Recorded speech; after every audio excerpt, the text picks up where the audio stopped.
There are countries that were created by lines on a map, and there are countries that were forged by the storms of the centuries. Portugal belongs to the latter. From the wind-beaten hills of the Atlantic, people once watched white sails disappear beyond the horizon, laden with hope, ambition, and the courage of a small but unyielding people. Have you ever wondered how a country on the farthest edge of Europe could stretch its arm across the whole world, from the coasts of Africa to the distant islands of Japan, and why Portugal, despite countless invasions, divisions, and even the loss of its king and throne, was able to preserve its identity without dissolving? On this journey, we will not speak only of battles and kings. We will hear the whisper of the Lusitanians who fought against Rome, feel the breath of al-Andalus filled with the scent of orange blossoms, follow the gaze of small but ambitious ships that crossed the vast ocean, and witness the moment when Lisbon trembled beneath the wrath of nature. And in every part of this story, there will be small tales as well, sometimes the unexpected decision of a general, sometimes a fado song in the alleys of the old town, reminding us that history is not written only with numbers and decrees, but with the feelings and memories of people. So come with us on a journey back in time to the first traces of human beings on the Iberian Peninsula, to discover how Portugal became the resilient and inspiring nation we know today.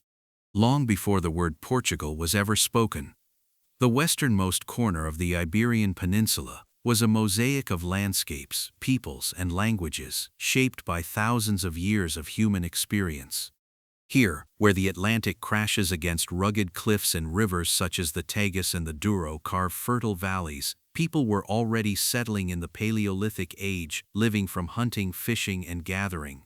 Later, in the Neolithic age, they left their mark in the form of megalithic structures, dolmens, and menhirs, which still stand in the landscape like silent guardians, stone testimonies to an early belief in the cycle of life and death. Over time, Celtic groups from Central Europe moved into this region, mixed with the native population, and brought with them new tools, pottery styles, and social structures. From this fusion emerged a culture that the Romans would later associate with Lusitania. The Lusitanians were a proud and warlike people, known for their independence and their ability to adapt to harsh terrain. They organized themselves into tribal communities, lived in fortified settlements known as castros, and used the hilly land both as protection against invaders and as a base for livestock raising and agriculture. Yet the Iberian Peninsula was not isolated. Along its coasts, traders from distant lands appeared around the first millennium before Christ.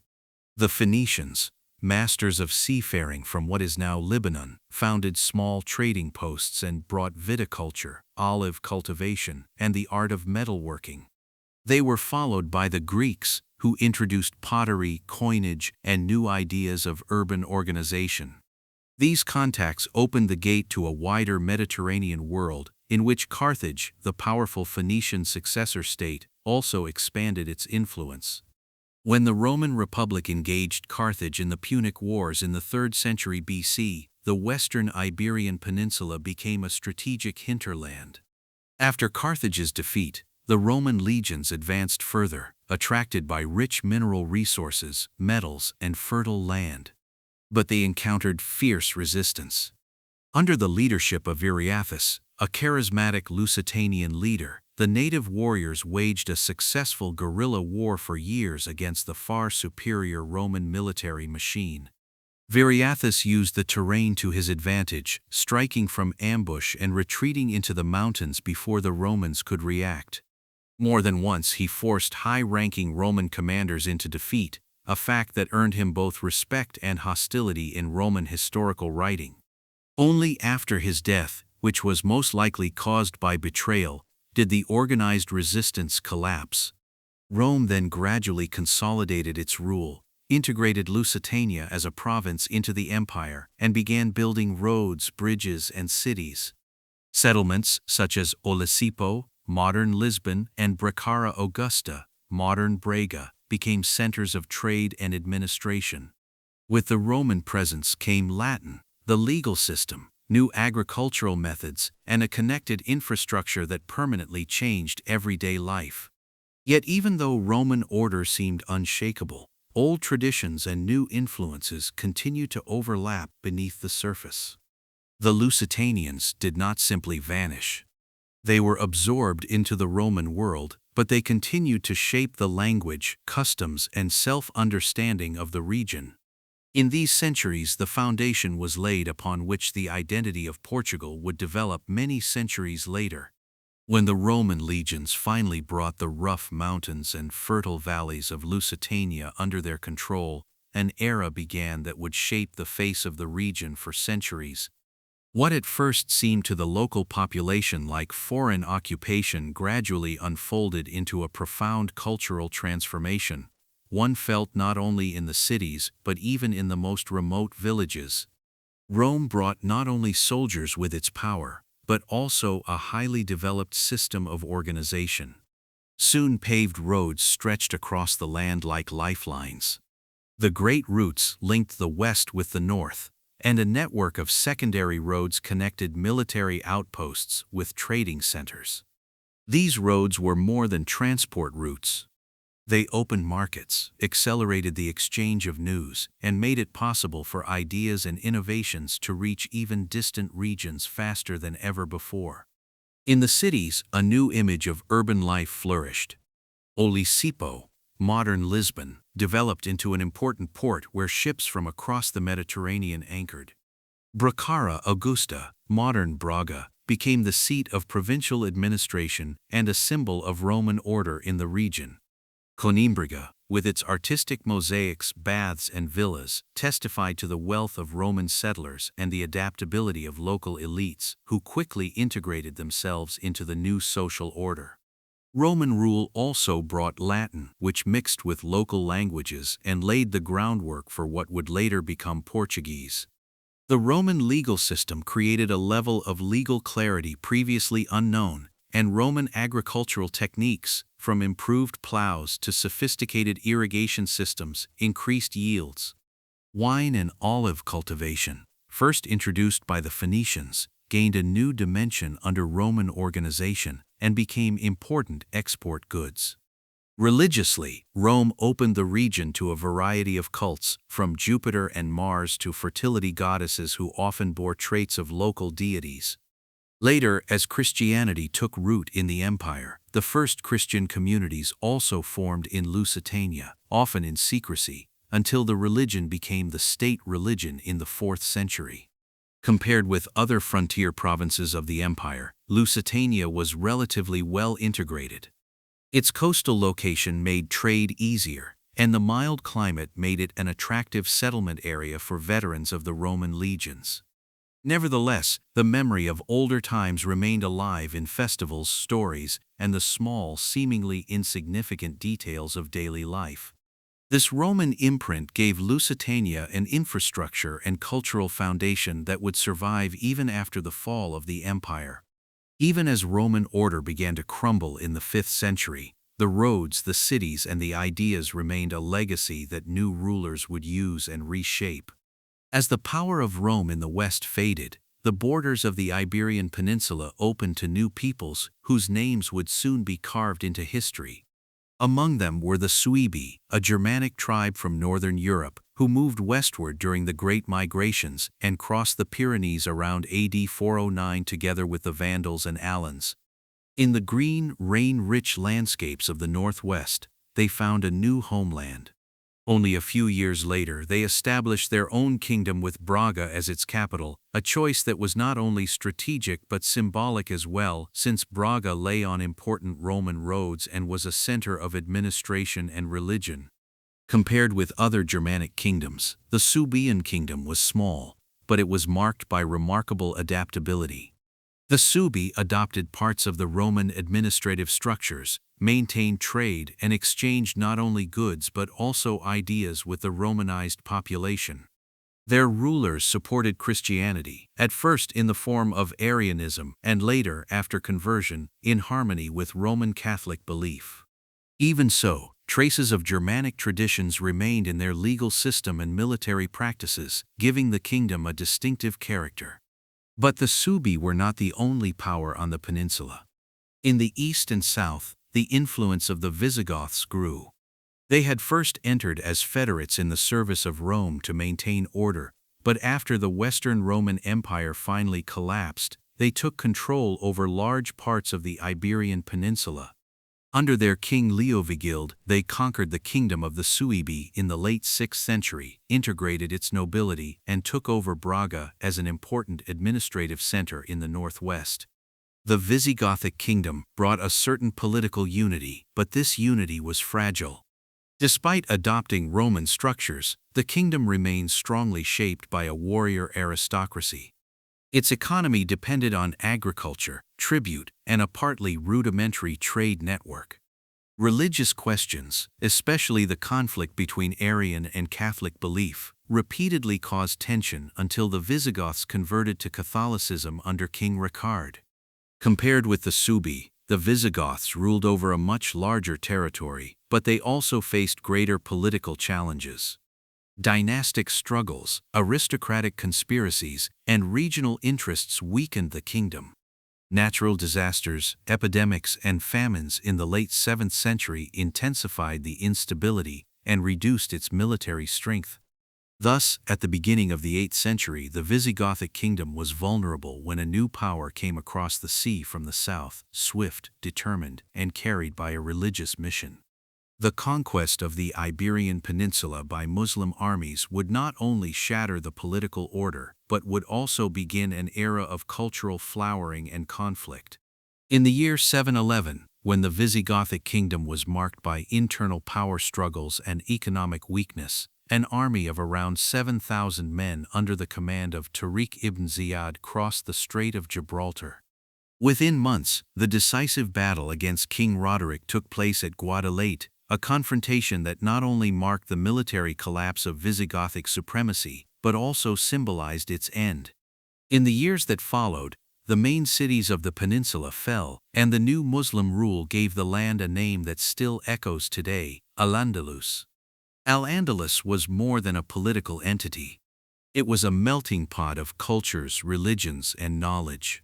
Under the administration first of the Umayyads of Damascus, and later, after their fall in the east, of the independent Emirate of Córdoba, the region developed into one of the most advanced centers in Europe. Agriculture, architecture, science, and philosophy flourished in striking contrast to the political fragmentation and comparatively simpler structures of many Christian kingdoms in the north. The economic system rested on sophisticated irrigation networks that made new crops such as citrus fruits, rice, and sugarcane possible. Markets offered spices from Asia, textiles from the Maghreb, and glassware from Syria. The cities, above all Córdoba, impressed visitors with paved streets, baths, libraries, and mosques whose architecture united delicate ornamentation with masterful dome construction. The coexistence of religions, Muslims, Christians, and Jews, was marked during this period by a relative form of coexistence later described by historians as convivencia.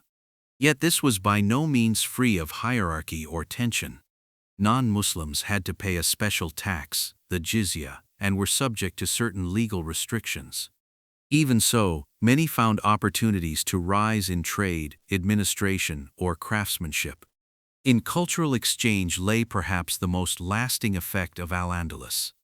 Works of ancient Greek philosophy were translated into Arabic and later into Latin. Mathematical and medical knowledge found its way into Central Europe. Andalusian poetry, music, and garden art influenced not only the Iberian Peninsula but also medieval Italy and France. Yet like every empire, al-Andalus was not free from internal tension.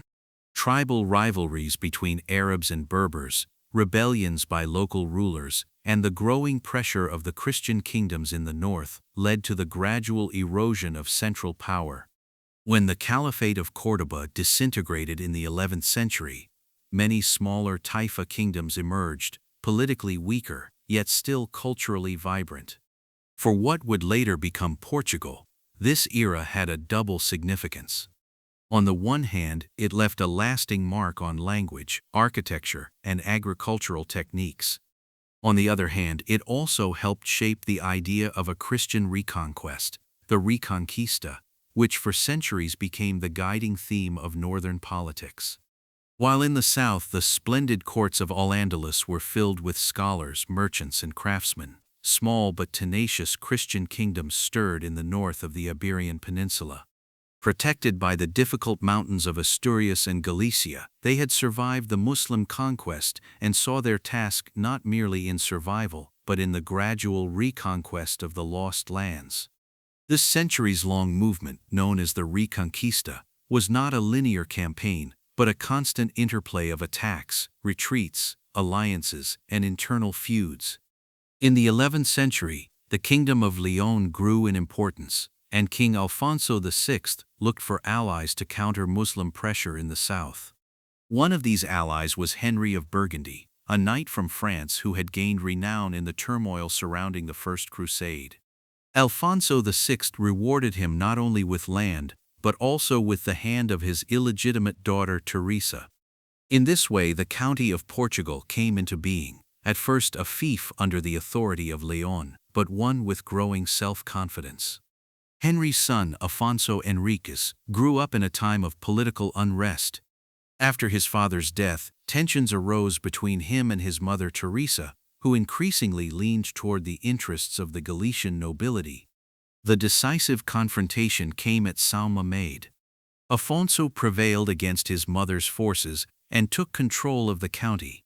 From that moment on, he waged an unrelenting struggle, militarily against the Muslim rulers in the south and diplomatically to secure Portugal's independence.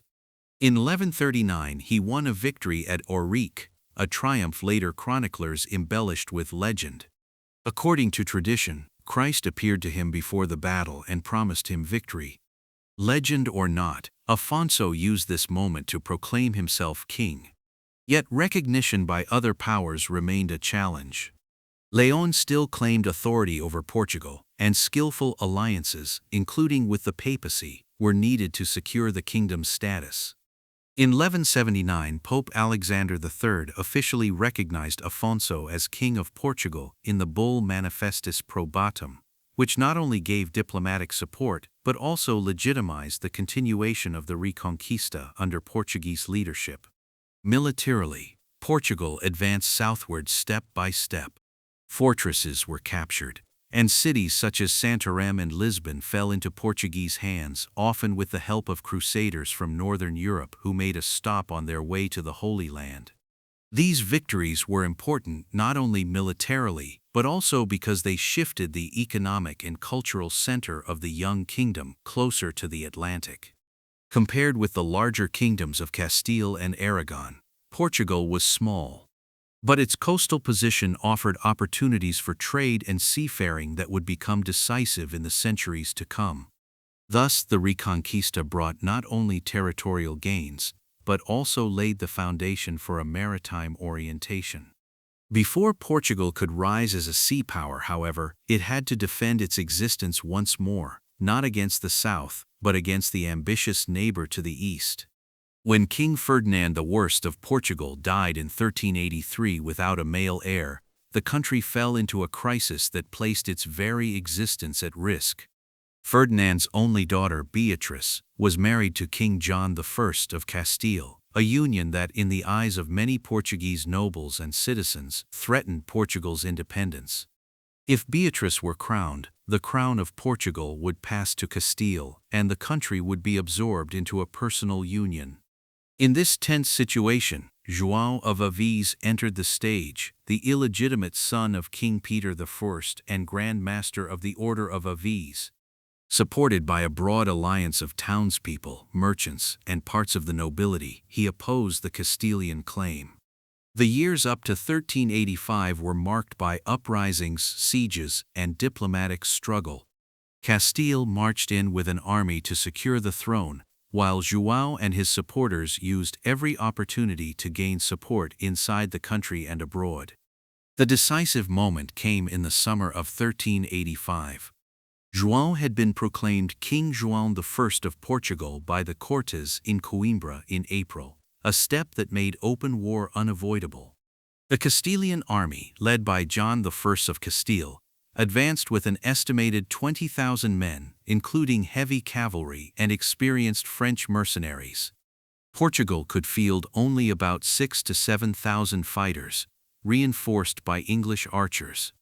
On 14 August 1385, the Portuguese army under the command of Nuno Alvares Pereira took up position near Aljubarrota. Pereira, a brilliant strategist, chose a slightly elevated hill with natural protection on the flanks and had trenches and pits dug in front of the lines. This defensive tactic, inspired by English successes in the Hundred Years' War, forced the enemy to attack uphill and in formation, a dangerous undertaking against well-prepared defenders. The Castilian assault soon faltered. The heavy knights found no footing in the trenches and obstacles, were worn down by volleys of arrows, and fell into disorder. The Portuguese lines held, and when the enemy had been weakened, counterattacks drove them into flight. Within a few hours, what had seemed like impending disaster became an overwhelming victory. Aljubarrota was more than a military decision. It was a symbolic turning point. The victory secured João I on the throne and preserved Portugal's political independence. The alliance with England was deepened and would shape Portuguese foreign policy for centuries.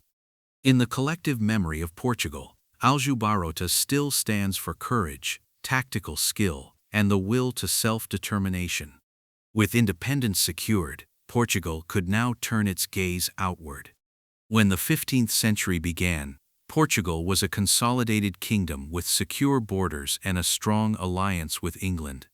Yet the rulers in Lisbon sensed that the future lay not only in fields and cities but beyond the Atlantic and along the unknown coasts of Africa. Their eyes turned toward the sea, and with that began what later entered history as the Age of Discoveries. A decisive step came in 1415, when King João I and his sons captured the strategically important North African city of Ceuta. This move served not only military aims, but also opened access to the trade routes of the Mediterranean and Africa, where gold, spices, and slaves were traded. Among the princes who took part in the campaign was Henrique, known as Henry the Navigator. His title did not come from voyages of his own across the world, but from his role as the sponsor of expeditions that mapped the coast of Africa step by step. In southern Portugal, in Sagres, Henry established a center of navigation and shipbuilding. There, Portuguese shipbuilders developed the caravel, a nimble sailing vessel with triangular lateen sails that made it possible to tack against the wind.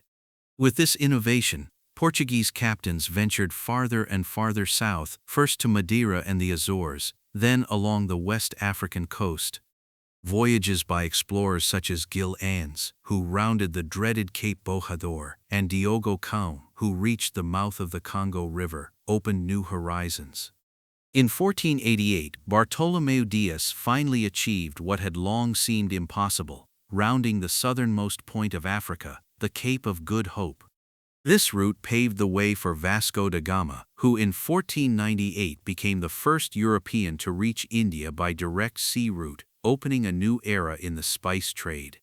Meanwhile, another Portuguese navigator, Pedro Álvares Cabral, on his voyage to India in 1500, discovered Brazil by way of a navigational detour and claimed it for the crown. Within only a few decades, a far-reaching network of bases was created, stretching from Goa to Malacca to Nagasaki. Portugal had risen to become a global maritime power whose spheres of influence touched all inhabited continents, an achievement unique even in comparison with the larger and more populous kingdoms of Europe. Yet the voyages of discovery were not only a story of glory and wealth. They also brought suffering and exploitation, not least through Portugal's participation in the Atlantic slave trade. At the same time, they led to an unprecedented mixing of cultures, languages, and goods, whose traces remain visible to this day, in the Portuguese language, now spoken by more than 250 million people across the world, and in culinary and architectural influences on several continents. Success on the world's oceans made Portugal see itself less as a marginal state of Europe, and more as the center of a global trading empire.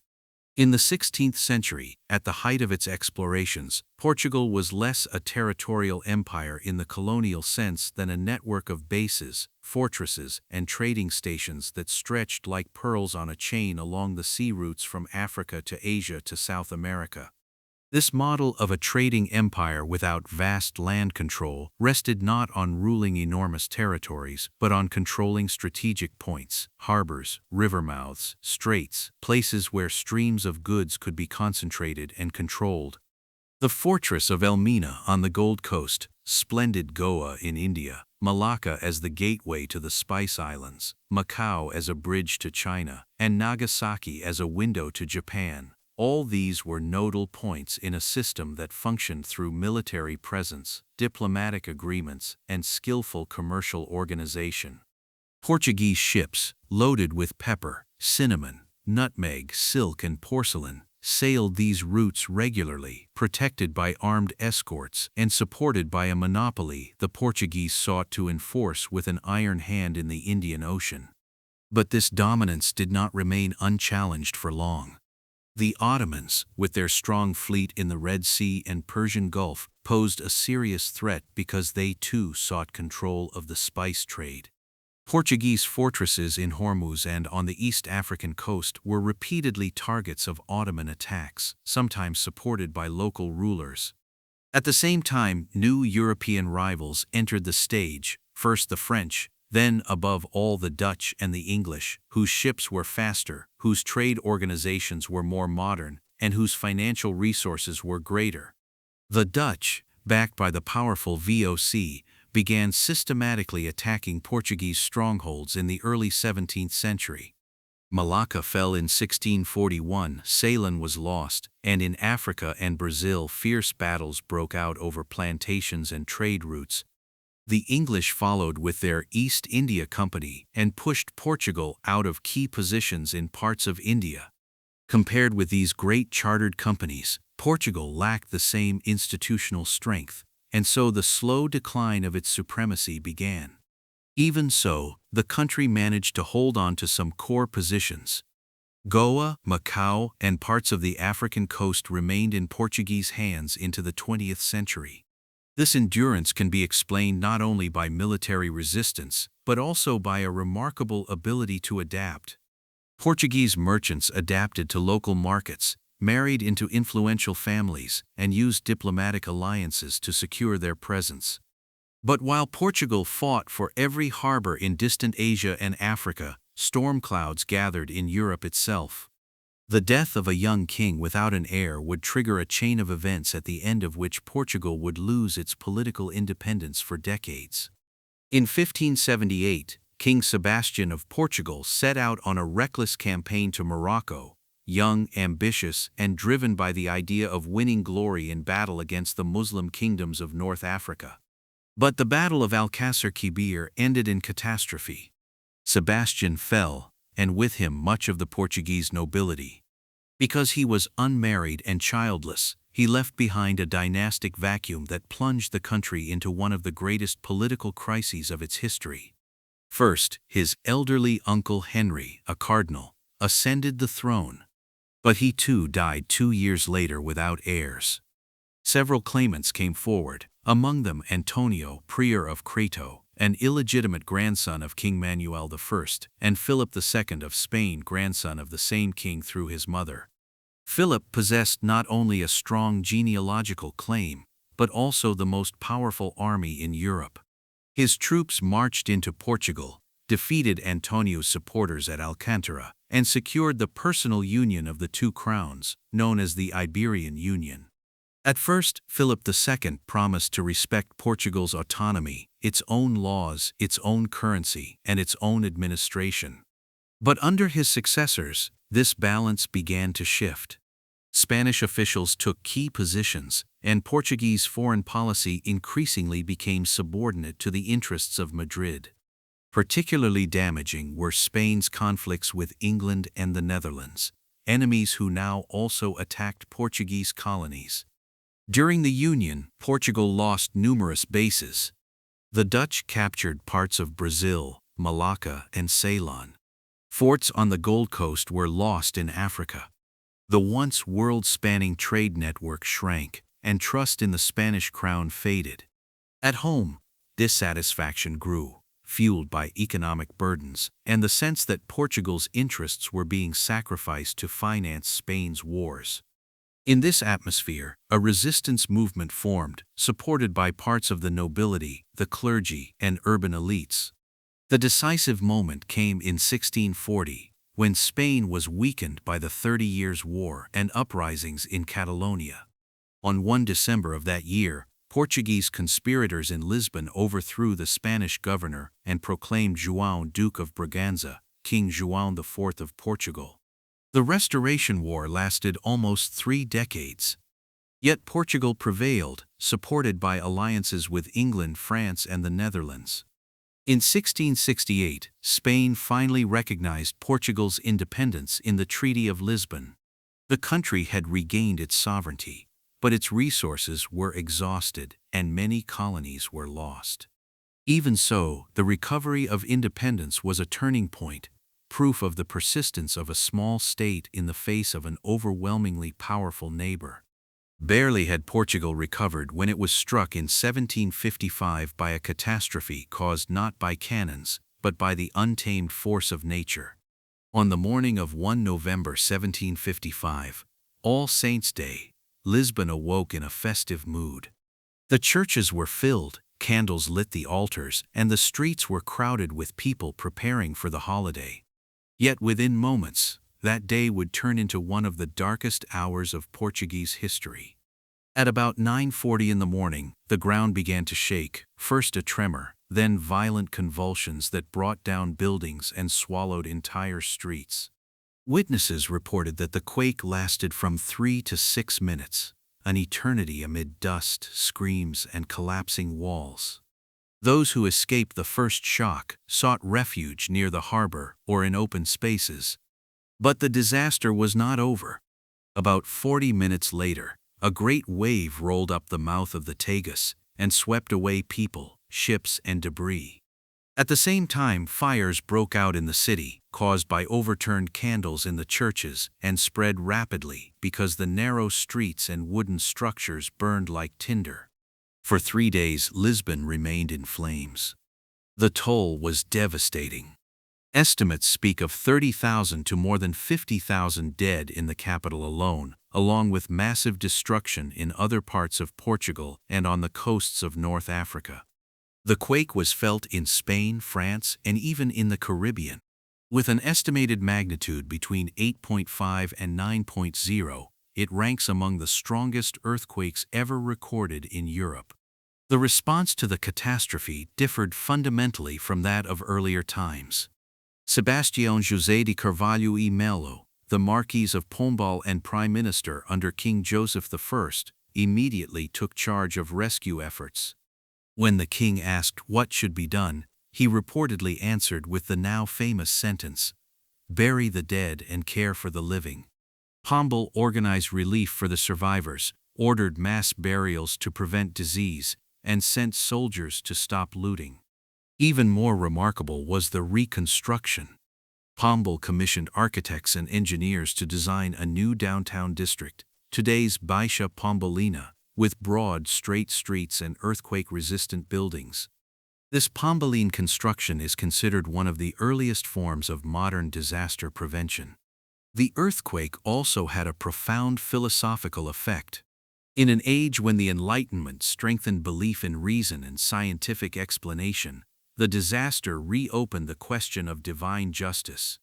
Voltaire processed the event in his work Candide as a symbol of the cruelty of fate, while thinkers such as Immanuel Kant tried to explain the earthquake scientifically. Thus, the Lisbon earthquake became not only a turning point in the city's history, but also a milestone in European thought. Portugal emerged from this tragedy with a modernized capital and a strengthened sense of self, yet soon it would face a new challenge, this time not from nature, but from one of Europe's greatest military leaders. The early 19th century was a time of profound political, economic, and geographic upheaval for Portugal. Europe lay under the shadow of Napoleon, whose campaigns threw entire states into chaos. Portugal, a loyal ally of Great Britain, refused to join the continental system meant to block trade with England. This had grave consequences. In 1807, French troops under General Junot invaded Portugal, and the royal family was forced into an unprecedented flight.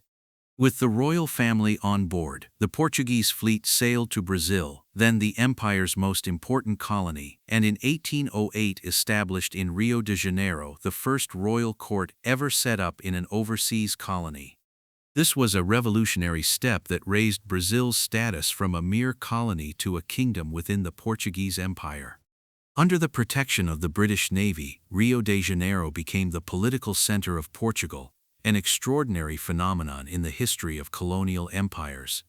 Meanwhile, in Portugal itself, resistance against French occupation raged, supported by British troops under Arthur Wellesley, the later Duke of Wellington. The Peninsular War led to a series of bitter battles in which Portugal managed to preserve its territorial integrity despite enormous destruction. The alliance with Great Britain proved decisive, and after Napoleon's fall, the royal family returned to Europe in 1821. Yet their return brought a new challenge.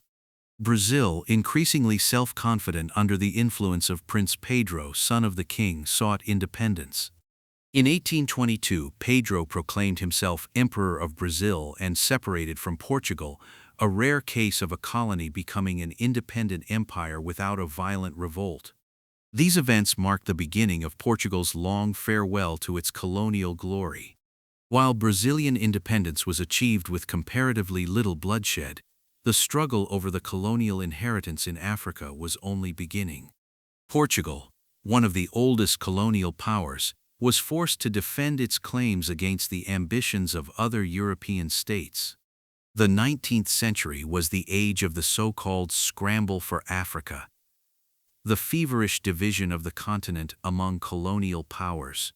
Portugal found itself compelled to extend its power inland in Angola and Mozambique, often through violence against indigenous populations.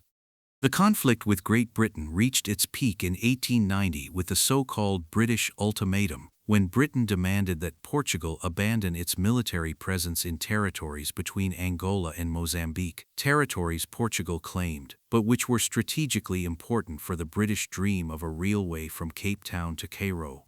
This diplomatic blow caused a wave of national outrage in Portugal, toppled the government, and ushered in a period of political instability. The once great sea power was fading, and the country became increasingly marked by internal conflicts and economic difficulties. The 20th century began for Portugal amid political unrest and social tension.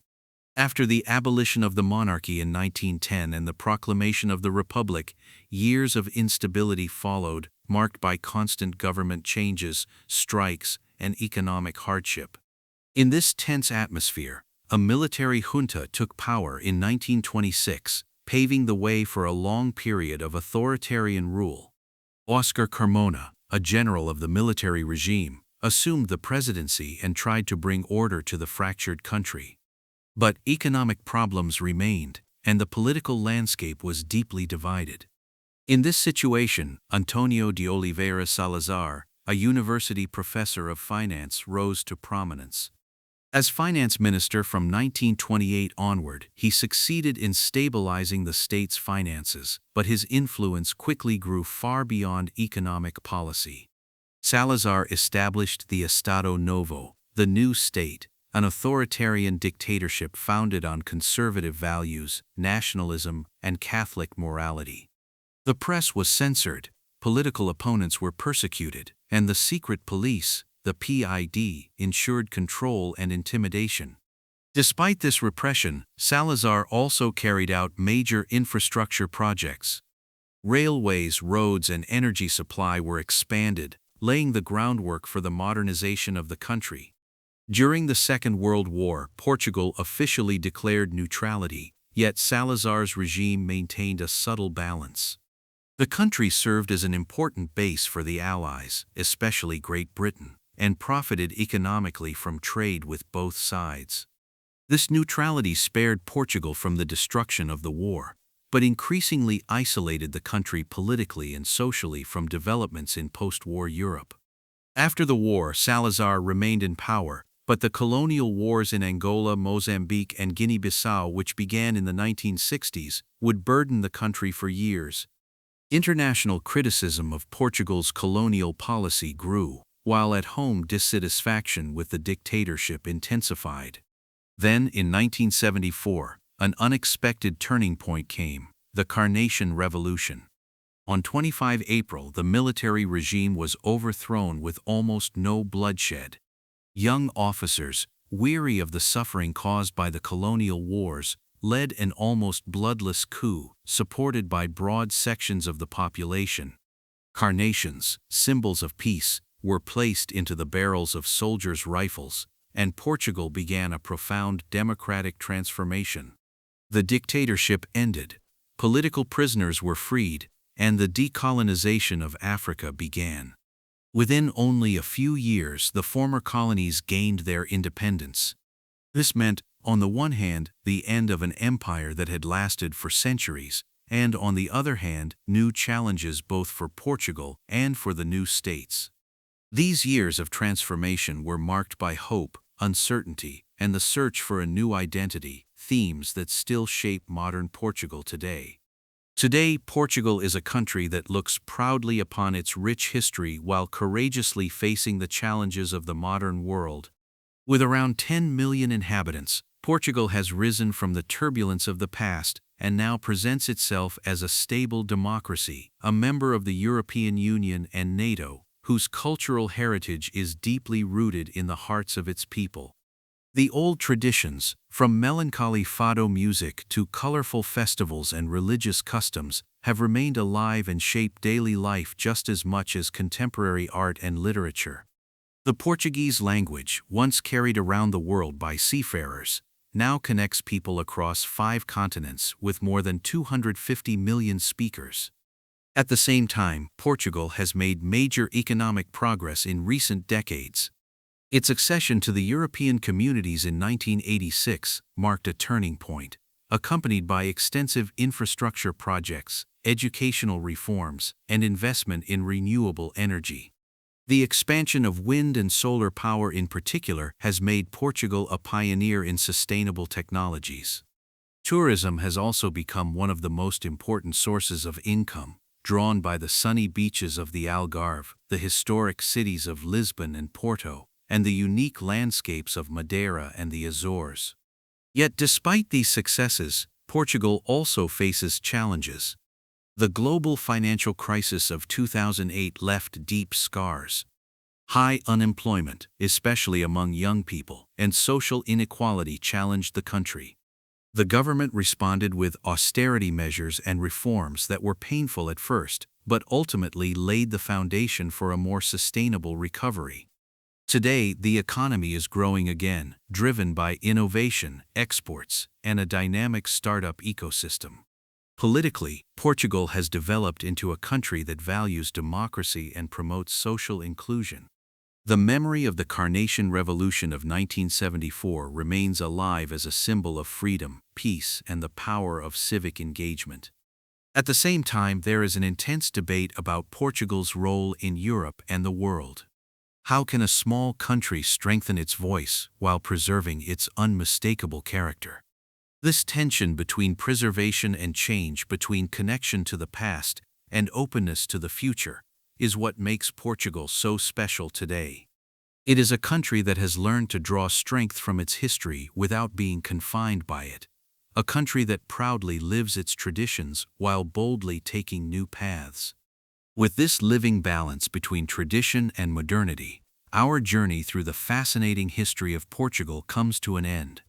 Yet, as with every story, the future here too remains open, full of possibilities and challenges waiting to be shaped by new generations. Thank you very much for joining us on this journey. If you enjoyed the history of Portugal, we would be very happy about your like, your comment, and your subscription, so that together we can discover many more fascinating stories. At the end of this fascinating journey through the history of Portugal, we can feel how closely past and present are intertwined. From the ancient traces of the Lusitanians to the courageous seafarers and the hopes and challenges of modern Portugal, every era tells of an unshakable will to endure and reinvent itself. Perhaps in this story you found moments that touched or inspired you, the courage of small peoples to pursue great dreams, the strength to rise again